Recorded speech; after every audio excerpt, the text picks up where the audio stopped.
হুজুর আপনি কোন দলে সাপোর্ট করেন? কোন দল মানে?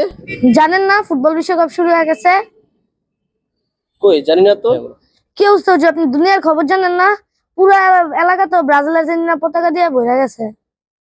ও, সেই কথা। ব্রাজিল আর ওই যে প্রায় 5 বছর পর পরে যে খেলা আসে। 4 বছর হুজুর। 4 বছর না? জি 4 বছর পর পরে যে খেলা আসে, দেখো ওইটারও খবর নেই আমার। তো এখানে কি কি হবে, কোনো মুসলিম দল আছে?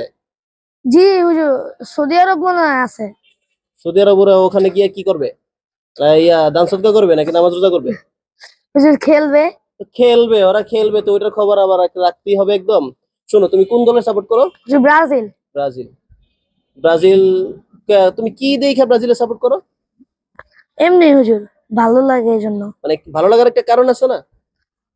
আহ হুজুর ওরা 5 বার কাপ নিছে, আবার ভালো খেলে এই জন্য। 5 বার কাপ নিছে। ওই কাপটা কি তুমি তোমার হাতে একবার ধরতে পারছো? না, ওগুলা কেন ধরতে পারবো? বা কাপের সাথে যে সব টাকা পয়সা পাইছে তোমাকে কিছু দিছে? না। কিছুই না? না। অথবা ব্রাজিলের কেউ মানে বড় খেলোয়াড় কি? নেইমার। সে কি কোনোদিন ফোন দিয়ে তোমার খোঁজ খবর নেয় কেমন আছো টাছো? না হুজুর, ওরা কেন নেবে? বা তুমি চেষ্টা করে ওর সাথে যোগাযোগ করতে পারছো কখনো? না হুজুর, ওরা তো বাংলাদেশ নামে কোনো দেশই চিনে না। বাংলাদেশ নামের দেশই তাদের খবর নাই, আর তুমি ব্রাজিল করো?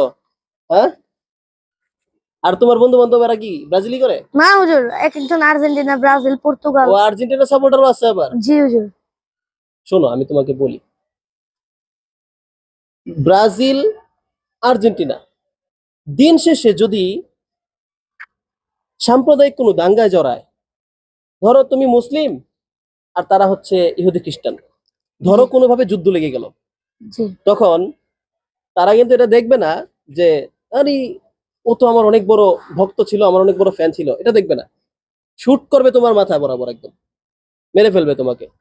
আহ, দিন শেষে আগে আসবে তারাই, পৃথিবীর যত আনাচে কানাচে যত দূরে কোনো দেশ থাকুক, যদি মুসলিম হয় সে তোমার জন্য কান্না করবে।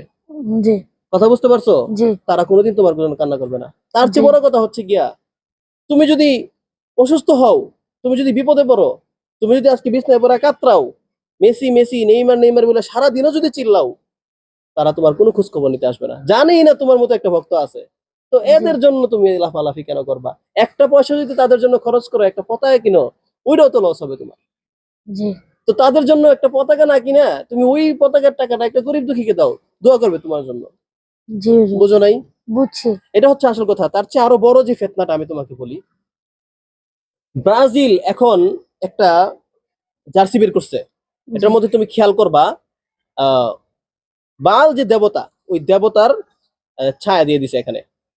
ঠিক জি আছে? হুজুর। তার মানে তারা তোমার অজান্তেই তোমাকে দিয়ে মূর্তি পূজা করায় নিবে। ঠিক আছে? জি এছাড়াও আর্জেন্টিনা, জি আর্জেন্টিনার যে কি আছে যেন, আর্জেন্টিনার মেসি। মেসি, সে কিন্তু মুসলমান নিধন করার ব্যাপারে ডোনাল্ড ট্রাম্পের সাথে একমত পোষণ করে। জি তাহলে তুমি কোন দিক থেকে তাদেরকে সাপোর্ট করো আসলে? তুমি কি বুঝতে পারতেছো আমি কি বলছি? জি এখন তুমি বলো তোমার কি করা উচিত আসলে। হুজুর এইসব টিমকে বয়কট করা উচিত। তাহলে বুঝতে পারছো? জি। তুমি যেটা বুঝতে পারছো সবার উদ্দেশ্যে এটা বলো, কি করা উচিত আসলে। ব্রাজিল এবং আর্জেন্টিনা এবং সকল দেশকে বয়কট করা উচিত। এবং এই ধরনের খেলাধুলা থেকে আমাদেরকে পরিপূর্ণভাবে বেরিয়ে আসা উচিত। শুধুমাত্র সামান্য বিনোদনের জন্য আমরা এটা দেখতে পারি। আর এই খেলাকে কেন্দ্র করে যারা একজন আরেকজনের উপর আঘাত করে, একজন আরেকজনকে ছোট করে, কটু কথা বলে, এই ধরনের কোনো কথাবার্তা আমাদের বলা উচিত না। কারণ যার জন্য আমি এগুলো করছি সে আমাকে চিনেই না, অথচ তাকে কেন্দ্র করে, একটা দলকে কেন্দ্র করে আমি আমার মুসলমান ভাইকে গালিগালাজ করছি, ছোট করছি। আমি দিন শেষে কিন্তু তারা এগিয়ে আসবে না, এগিয়ে আসলে আমার এই ভাইটাই আসবে। এই জন্য আমরা এটা করবো না। আল্লাহ তাআলা আমাদের কি বিষয়টা বুঝার তৌফিক দান করুন।